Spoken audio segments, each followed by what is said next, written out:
বিসমিল্লাহির রহমানির রহিম। সুপ্রিয় শিক্ষার্থীবৃন্দ, তোমাদের সকলকে ই কমার্স এন্ড সিএমএস 6 নং ক্লাসে স্বাগত জানাচ্ছি। বরাবরের মতো পরিচয়টা দেওয়া দরকার নয়, আমাদের এটা থাকতে হয়, তাই থাকে। আচ্ছা, আমাদের আজকের যে সাবজেক্ট, এটার আজকে পাঠের শিক্ষণফলটা কি? ইন্ট্রানেট এবং এক্সট্রানেটের ব্যাখ্যা করতে পারবে তোমরা। অর্থাৎ আজকের ক্লাসটা করে তোমরা যেটা জানতে পারবে বা শিখতে পারবে সেটা হচ্ছে ইন্ট্রানেটটা কি বা এক্সট্রানেটটা কি, বা ইন্টারনেট আর এক্সট্রানেটের ব্যাখ্যা। Storage area network, virtual private network, VPN, এগুলো ব্যাখ্যা করতে পারবে। তারপর হচ্ছে ইন্টারনেট সংযোগ। এই যে ইন্টারনেট যে সংযোগটা তোমরা অলরেডি জানো, এগুলো ডায়াল আপ, তারপরে আইএসডিএন, ব্রডব্যান্ড সংযোগ, ওয়্যারলেস সংযোগ চিহ্নিত করতে সক্ষম হবে।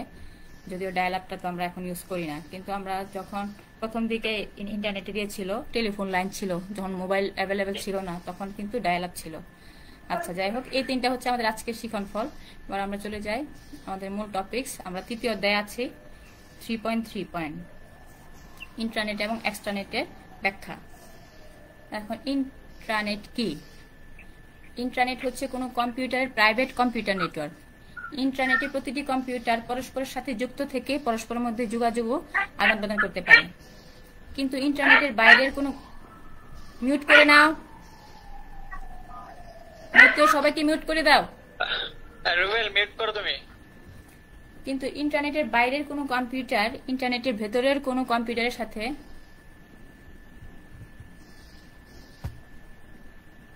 আমাকেও তো মিউট করতে হয়। হ্যাঁ, ঠিক আছে, আমি আবার বলছি। ইন্ট্রানেটটা কি? ইন্ট্রানেট হচ্ছে কোনো কম্পিউটারের প্রাইভেট কম্পিউটার নেটওয়ার্ক। ইন্ট্রানেটে প্রতিটি কম্পিউটার পরস্পরের সাথে যুক্ত থেকে পরস্পরের মধ্যে যোগাযোগ ও আদান প্রদান করতে পারে। কিন্তু ইন্টারনেটের বাইরের কোনো কম্পিউটার ইন্টারনেটের ভিতরের কোনো কম্পিউটারের সাথে যোগাযোগ অর্থাৎ তথ্যের আদান প্রদান করতে পারে না। অর্থাৎ বাইরে থেকে কেউ এটার সাথে অ্যাক্সেস করতে পারে না। যেটা এটা তোমার কি নেটওয়ার্ক আর কি থাকে একটা প্রতিষ্ঠানের ভিতরে, এরকম আইপি অ্যাড্রেসের মাধ্যমে ইন্টারনেটের অভ্যন্তরের প্রতিটি সদস্য কম্পিউটারে একে অপরের সাথে যোগাযোগ বজায় রাখে। তো এই ইন্টারনেটে আরো কিছু সংজ্ঞা আছে।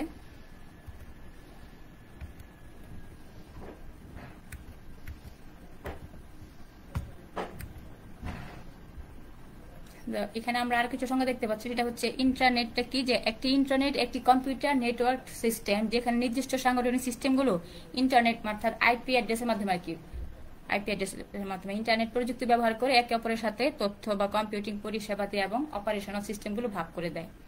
তো ইন্টারনেটের অনেকে অনেকভাবে সংজ্ঞায়িত করছে আর কি এটা। তো ইন্টারনেট একটি তথ্য পোর্টাল যা বিশেষভাবে ছোট এবং মাঝারি ব্যবসা প্রতিষ্ঠানের অভ্যন্তরীণ যোগাযোগের জন্য ডিজাইন করা হয়। তো ইন্টারনেট হচ্ছে প্রাইভেট নেটওয়ার্কিং সিস্টেম। এটি সাধারণত কোনো প্রতিষ্ঠানের নিজেদের মধ্যে যোগাযোগের মাধ্যম। এটি অনেকগুলো লোকাল নেটওয়ার্কের সংযোগে গঠিত। আমরা যেটা জানি অলরেডি, ল্যান্ড কি, তাই না? নেটওয়ার্কের আমরা তিনটা জানি, ল্যান্ড, ম্যান, ওয়ান। তাহলে এখানে হচ্ছে এটি ওয়ান বা ওয়াইড এরিয়া নেটওয়ার্কের মাধ্যমে নিজেদের নির্দিষ্ট নেটওয়ার্কে যুক্ত থাকে। এটি একটি প্রতিষ্ঠান দ্বারা সম্পূর্ণ সংরক্ষিত এবং সুরক্ষিত থাকে। এবার ইন্টারনেটের সুবিধা। ইন্টারনেটের মাধ্যমে সহজে এবং কম খরচে কোনো প্রতিষ্ঠানের সকল সদস্যরা যোগাযোগ স্থাপন করতে পারে। কম সময়ে ইন্টারনেটের মাধ্যমে ইনফরমেশন শেয়ার করা সম্ভব। পরস্পর সহযোগিতার মাধ্যমে টিম ওয়ার্কের কর্মদক্ষতা বাড়ে, কাজের গতি বাড়ে, খরচ কমায়। তো এই ইন্টারনেটের সুবিধাগুলো এগুলো আমরা একেবারে ইজি, তোমরা এগুলো সব জানো। নিরাপত্তা বজায় থাকে। ইমিডিয়েট কোনো আপডেট হলে ইন্টারনেটের মাধ্যমে সকলে যে কোনো সময় এবং যে কোনো স্থানে তাৎক্ষণিক রেসপন্স করতে পারে। এগুলো হচ্ছে ইন্টারনেটের সুবিধা। এবার ইন্টারনেটের একটা ছবি, ইন্টারনাল নেটওয়ার্ক সার্ভার থাকে, এর সাথে জড়িত আছে ক্লায়েন্টগুলো। তারপর হচ্ছে এক্সট্রানেট। এক্সট্রানেট হচ্ছে কোনো প্রতিষ্ঠানের প্রাইভেট কম্পিউটার নেটওয়ার্ক। এখানে শব্দটা এখানে হচ্ছে এক্সট্রানেট হচ্ছে কোনো প্রতিষ্ঠানের প্রাইভেট কম্পিউটার নেটওয়ার্ক প্রতিষ্ঠানের, আর ওখানে ছিল কিন্তু কোনো কম্পিউটার প্রাইভেট কম্পিউটার নেটওয়ার্ক, এটা একটা প্রতিষ্ঠানের।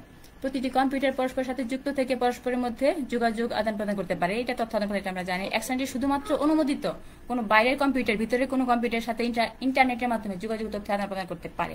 তো এখানে মেইন পয়েন্টটা হচ্ছে যে বাইরের কম্পিউটাররাও কি অ্যাক্সেস করতে পারবে, কিন্তু যদি তারা অনুমোদিত ব্যক্তি হয়। অননুমোদিত কোনো ব্যক্তি এটাকে অ্যাক্সেস করতে পারবে না, এক্সট্রানেটটা। এইভাবে এক্সট্রানেট কোনো ব্যবসা প্রতিষ্ঠানকে তার কাস্টমার এবং সাপ্লায়ারের মধ্যে যোগাযোগ বজায় রাখতে সাহায্য করে এক্সট্রানেটটা। তো এখন এই এক্সট্রানেটের কিছু সুবিধা আমরা দেখতে পাচ্ছি যে রিয়েল টাইম মার্কেটিং সম্ভব হয়, বিক্রি কার্যকরভাবে বৃদ্ধি পায়, অনলাইনে কাস্টমারদের সাপোর্ট দেওয়া সম্ভব হয়, পার্টনারদের সাথে যোগাযোগ সহজ হয়, এনভয়েসিং ইনফরমেশন অ্যাক্সেস করা সহজ হয়। এটা এক্সট্রানেটের ক্ষেত্রে। ইন্টারনেটটা অ্যাকচুয়ালি একটা অফিসের ভিতরে কাজ চলে, আর এক্সট্রানেট কি বাইরেও বিস্তৃতি থাকে, কিন্তু শুধু অনুমোদিত ব্যক্তিরা। এই হচ্ছে ইন্টারনেট আর এক্সট্রানেটের পার্থক্যটা। এই যে এখানে একটা এক্সট্রানেটের তোমার ফিগার দেওয়া আছে। ইন্ডিভিজুয়াল ইউজাররাও এটা নিয়ে কাজ করতে পারতেছে, কোম্পানিও থাকতে আসতেছে এখানে এটার মাধ্যমে। এটা হচ্ছে এক্সট্রানেট।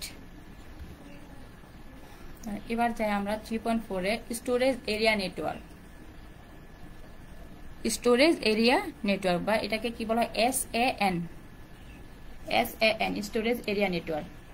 তো SAN হলো এমন এক প্রকার, এটার আগে ফুল মিনিংটা যে স্টোরেজ এরিয়া নেটওয়ার্ক, তারপর হচ্ছে SAN হলো এমন এক প্রকার নেটওয়ার্ক যেখানে সার্ভার হিসেবে পরস্পর যুক্ত কতগুলো স্টোরেজ ডিভাইস ব্যবহার করা হয়, কতগুলো স্টোরেজ ডিভাইস থাকে। যেহেতু নামটাই হচ্ছে স্টোরেজ, স্টোরেজ ডিভাইসগুলোর মধ্যে যথাক্রমে optical disc, redundant array of independent disc এবং ট্যাব ব্যাকআপ ব্যবহার করা হয়।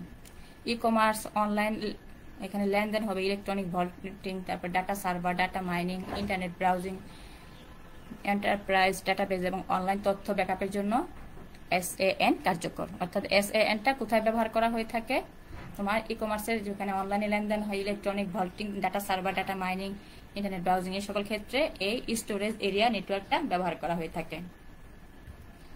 স্টোরেজ এরিয়া নেটওয়ার্কের একটা চিত্র, উপরে দেখো ক্লায়েন্টগুলো, তারপরে লোকাল এরিয়া নেটওয়ার্ক আছে, এখানে সার্ভার আছে, তারপরে নিচে হচ্ছে আলাদা করে একটা SAN যেটা থাকে স্টোরেজটা আলাদা করে দেখানো হয়েছে। SAN যেটা স্টোরেজ এরিয়া নেটওয়ার্ক, এখানে স্টোর করা থাকে আর কি তথ্যগুলো, প্রয়োজনীয় কাজটা তারা এই স্টোরেজের মাধ্যমে করে থাকে। এটা হচ্ছে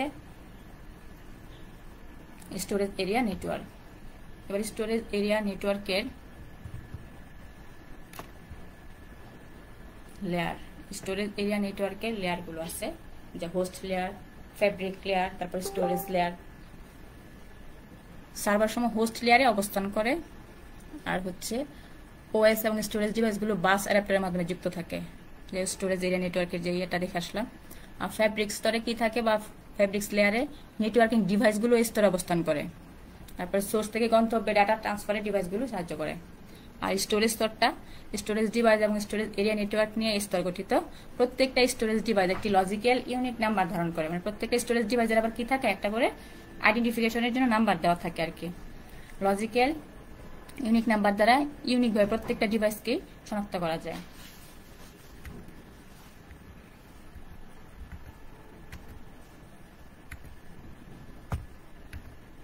তারপরে স্টোরেজ এরিয়া নেটওয়ার্কের সুবিধা আছে কিছু। স্টোরেজ ডিভাইসগুলো সিস্টেম থেকে স্বাধীন এবং স্টোরেজ এরিয়া নেটওয়ার্ক ব্যবহার করে তাদেরকে অ্যাক্সেস করা হয়, ফলে সহজেই স্টোরেজ ডিভাইস বাড়ানো বা কমানো যায়। মানে আমরা প্রয়োজন অনুযায়ী আমাদের স্টোরেজ ডিভাইসগুলো বাড়াতেও পারি, কমাতেও পারি। অপ্রয়োজনে তো শুধু আমরা স্টোরেজ ডিভাইসগুলো ফেলে রাখবো না, যখন আমাদের দরকার হবে সেই ক্ষেত্রে আমরা স্টোরেজ ডিভাইসটা বৃদ্ধি করে নিতে পারি। স্টোরেজ ডাটা লোকাল ট্রাফিক দ্বারা প্রভাবিত হয় না, ফলে ভালো কার্যকারিতা পাওয়া যায়। স্টোরেজ এরিয়া নেটওয়ার্কের ডাটা খুবই নিরাপদে থাকে, চুরি বা কপি করার সম্ভাবনা থাকে না, যদিও চুরি হচ্ছে তারপর আর কি একটু নিরাপদে থাকে। স্টোরেজ এরিয়া নেটওয়ার্কে ডাটার একটি রিমোট কপি থাকে, যদি সিস্টেম ফেলিওর হয় বা প্রাকৃতিক দুর্যোগে সিস্টেমের কার্যক্ষমতা না থাকে সেক্ষেত্রেও কি রিমোট কপি দ্বারা কি ডাটাগুলো আবার ফিরে পাওয়া যায়। তো এখন এই স্টোরেজ এরিয়া নেটওয়ার্কের কিছু অসুবিধাও আছে, দেখো সেই অসুবিধাটা কি, যে বিস্তৃত অ্যাপ্লিকেশনের ক্ষেত্রে স্টোরেজ এরিয়া নেটওয়ার্ক ধীরে গতিতে কাজ করে। যখন অনেক ব্রড হিসেবে কাজ করবে সেক্ষেত্রে বিস্তৃতভাবে যখন কাজ করবে তখন এটা স্লো হয়ে যায়।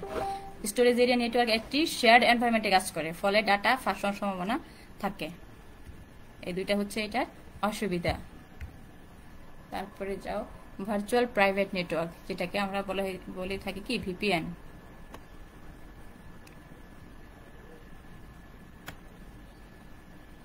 ভার্চুয়াল প্রাইভেট নেটওয়ার্ক, প্রাইভেট নেটওয়ার্কে পাবলিক নেটওয়ার্কে যুক্ত করার জন্য যে প্রোটোকল ব্যবহার করা হয় তাকে ভার্চুয়াল প্রাইভেট নেটওয়ার্ক বা VPN বলা হয়। তো তোমরা অনেকেই VPN সম্পর্কে জানো, এখানে একটা VPN এরই দেওয়া আছে, virtual private network VPN connection. এখানে VPNটা অ্যাকচুয়ালি যে মাইক্রোসফট প্রাইভেট বা ব্যক্তিগত নেটওয়ার্কে কার্যকরী করার জন্য পাবলিক নেটওয়ার্ক বা এখানে যেটা তোমার বলা হচ্ছে যে টেলিফোন লাইন ব্যবহার করা হয়, কিন্তু প্রাইভেট নেটওয়ার্কে পাবলিক নেটওয়ার্কে যুক্ত করার জন্য, অর্থাৎ প্রাইভেট নেটওয়ার্কটাকে পাবলিক নেটওয়ার্কে যুক্ত করার জন্য যে প্রোটোকল ব্যবহার করা হয় তাকে ভার্চুয়াল প্রাইভেট নেটওয়ার্ক বা VPN বলে। এখানে আমাদের ওই বিষয়টা মনে রাখতে হবে, প্রাইভেট নেটওয়ার্কে পাবলিক নেটওয়ার্কে যুক্ত করে, প্রাইভেটটাকে ব্যক্তিগতটাকে আর কি পাবলিক জনগণের নেটওয়ার্কে যেটা থাকে সেটাকে যুক্ত করার জন্য আর কি যুক্ত করা থাকে, এটাকে বলা হয়ে থাকে ভার্চুয়াল প্রাইভেট নেটওয়ার্ক বা ভিপিএন। আর হচ্ছে যে ওই প্রাইভেট নেটওয়ার্ক, যে সমস্ত গ্রাহকরা ওই প্রাইভেট নেটওয়ার্কটা ব্যবহার করে শুধুমাত্র তারাই প্রোটোকলটা ব্যবহার করতে পারবে। অর্থাৎ এই প্রোটোকলই যে কোনো পাবলিককে প্রাইভেট নেটওয়ার্কে প্রবেশ অনুমতি দিবে না, সে তোমার সবাইকে এখানে অনুমতি দিবে না, শুধুমাত্র যারা ব্যবহার করবে তারাই এই প্রোটোকলটা ব্যবহার করতে পারে।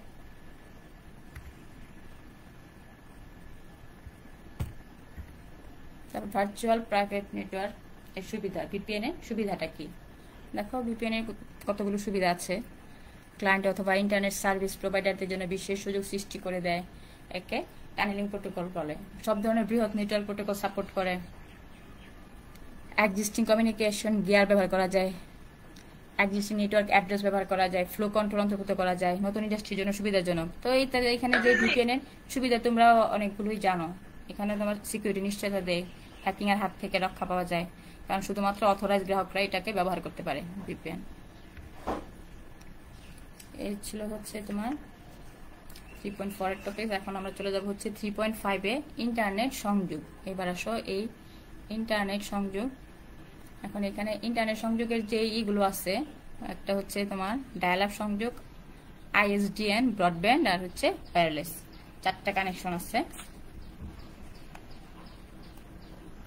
তো একটা হচ্ছে ডায়াল আপটা কিন্তু অনেক পুরাতন একটা কমিউনিকেশন সিস্টেম এই ইন্টারনেটের। একদম প্রথমে অর্থাৎ আমি যখন তোমার এখানে জয়েন করি 6 এর দিকে, তখন এই যে আমার ননেশের বাসায় ছিল আর কি, দেখলাম যে ওখানে তোমার একটা মডেম ব্যবহার করা লাগতো এবং এখানে একটা তোমার টিএনটি ফোন ছিল, টিএনটি ফোনের মাধ্যমে আর কি করা লাগতো।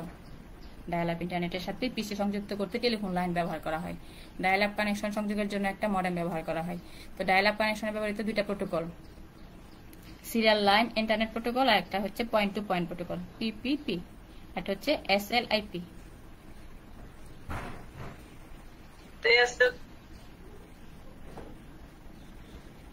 এসএলআইপি হলো ইন্টারনেট প্রোটোকলের একটি এনক্যাপসুলেশন। এনক্যাপসুলেশন সংজ্ঞা তোমরা পড়ে আসছো অবজেক্ট ওরিয়েন্টেড প্রোগ্রামিং ল্যাঙ্গুয়েজে, এনক্যাপসুলেশনটা। তো এই স্লিপ হলো ইন্টারনেট প্রোটোকলের একটা এনক্যাপসুলেশন, যা সিরিয়াল পোর্ট এবং রাউটার সংযোগগুলোর উপর কাজ করার জন্য ডিজাইন করা হয় কম্পিউটার নেটওয়ার্কিং এর ক্ষেত্রে। আবার এই পিপিটা হলো যোগাযোগ প্রোটোকলের একটি ডাটা লিঙ্কের স্তর, যা দুটি নোডের মধ্যে সংযোগ স্থাপনের জন্য ব্যবহার করা হয়। এটি যে কোনো হোস্ট বা যে কোনো নেটওয়ার্কিং ডিভাইসের মধ্যে দুটি রাউটারকে সরাসরি সংযুক্ত করে। পিপিপিটা 3টা পি, যেটা এখানে তোমার ফিগারে একটা দেখানো আছে। মডেমটা দেখো, ডিজিটাল সিগন্যাল ছিল কম্পিউটার থেকে, ডিজিটাল সিগন্যাল আসছে মডেমটা কিন্তু কি করতে পারে, সে মডুলেশন ডিমডুলেশন করতে পারে। মডেম মানে তোমার এমও মানে মডুলেশন, ডিএম মানে ডিমডুলেশন। মডুলেশন আর ডিমডুলেশন, এই যে ফার্স্টে দেখো কম্পিউটার থেকে ডিজিটাল সিগন্যালটা আসছে মডেমে, পরে মডেম থেকে এসেছে ইন্টারনেটে, পরে তোমার এই যে 2 আইএসপি, তারপরে ইন্টারনেট সার্ভিস প্রোভাইডার, এর মাধ্যমে আবার মডেম থেকে ডিজিটাল সিগন্যালটা আবার কম্পিউটারে আসে। তো এটা আমরা জানি এই এটা হচ্ছে ডায়াল আপ কানেকশন। এবার হচ্ছে আইএসডিএন, দেখো এবার আইএসডিএন ইন্টারনেটে সংযোগের জন্য টেলিফোন লাইন ব্যবহার করা হয়। তবে এই ক্ষেত্রে অ্যানালগ সিগন্যালের পরিবর্তে কি ডিজিটাল সিগন্যাল ব্যবহার করা হয়। এখানে খেয়াল করে দেখো, এখানে একটা আইএসডিএন অ্যাডাপ্টার ব্যবহার করা হয়েছে। আগের চিত্রের সাথে এটাকে একটু কম্পেয়ার করে দেখো। আইএসডিএন এর ব্যবহৃত দুইটা টেকনিক হলো, এখানে তোমার কি বেসিক রেট ইন্টারফেস বিআরআই, একটা পিআরআই প্রাইমারি রেট ইন্টারফেস। তো এখানে কম্পিউটারটার সাথেই তোমরা মেইন দুইটা পার্থক্যটা আইডেন্টিফাই করতে পারবে। এখানে আইএসডিএন অ্যাডাপ্টার আর ওখানে ছিল মডেম, এই দুইটা হচ্ছে পার্থক্য। এখানে দুইটা কি ডিজিটাল সিগন্যালের মাধ্যমে ডাটা পাস করতেছে, আর ওখানে ছিল ডিজিটাল সিগন্যালটাকে আবার অ্যানালগ করে লাগতো, আবার অ্যানালগটাকে ডিজিটাল রূপান্তর করে লাগতো। তারপর হচ্ছে ওয়্যারলেস ইন্টারনেট। ওয়্যারলেস ইন্টারনেটের সঙ্গেও তোমরা পরিচিত, যেহেতু কেবল ছাড়া ওয়্যারলেস ইন্টারনেটে কিভাবে তোমার কানেকশনটা পাচ্ছে। এই যে দেখো উপরে একটা ওয়্যারলেস রাউটার দেওয়া আছে, ওয়্যারলেস রাউটারটার সাথে আমরা ল্যাপটপ বা আমাদের কম্পিউটার কানেকশন পাই। তো ওয়্যারলেস ইন্টারনেট কানেকশন পদ্ধতিতে ইন্টারনেটের সাথে যুক্ত হতে রেডিও ফ্রিকোয়েন্সি ব্যবহার করা হয়। এখানে ইউজ করা হয়ে থাকে কি রেডিও ফ্রিকোয়েন্সি, এটি হাই স্পিড ডাটা প্রদান করে। Wireless internet connection wifi, WiMAX এবং ব্লুটুথের মাধ্যমে আমরা এই কানেকশনটা পেয়ে থাকি, যেটার ব্যবহার আমরা প্রতিনিয়তই করছি এবং এখন বর্তমানে এটার ব্যবহার সবচেয়ে বেশি অন্যগুলোর চাইতে। আর এবার হচ্ছে আর একটা হচ্ছে ব্রডব্যান্ড। ব্রডব্যান্ড বলতে এমন একটা যোগাযোগ গতিতে বোঝায় যেখানে গ্রাহকেরা স্ট্রিমিং অডিও এবং ভিডিও ফাইল একটা গ্রহণযোগ্য গতিতে চালাতে সক্ষম হয়। আমাদের এই অধ্যায় শেষ। এখানে আরেকটা প্রশ্ন, এখানে তোমার ইন্টারনেটের যে বিবর্তনটা এটা অনেক বড় আর কি, সনগুলো পর্যায়ক্রমে দেখবা হচ্ছে নেটে সার্চ দিয়ে দেখা যায় যে একভাবেই করা আছে, এক একজন এক এক সাইডে এক একভাবে দিয়ে রাখছে, এবং তোমাদের বইও এটা অনেক বড় করে বিবর্তনটা দেওয়া আছে। আমি জাস্ট এখান থেকে কয়েকটা পয়েন্ট নিয়ে আসছে আর কি, যে 1961 সালে সুইচিং এর সূচনা ঘটে, 1962 সালে গ্লোবাল কম্পিউটার নেটওয়ার্কের সূচনা ঘটে। তো এটা তোমরা পড়লেই জানতে পারবা আর কি, যে কোনটা কত সালে হয়েছে। এখানে জাস্ট আমি কয়েকটা সন নিয়ে আসছি আর কি, যেটা একটু রিলেটেড। আমাদের ই কমার্সের সূচনা ঘটে কত সালে? 1994 সালে ই কমার্সের সূচনা ঘটে। এই হচ্ছে আমাদের আর কি তৃতীয় অধ্যায় শেষ। এখন আমরা এই বাড়ির কাজটা দিব হচ্ছে ইন্ট্রানেট এবং এক্সট্রানেট কি, আর স্টোরেজ এরিয়া নেটওয়ার্ক আর ভার্চুয়াল প্রাইভেট নেটওয়ার্কের ব্যাখ্যা।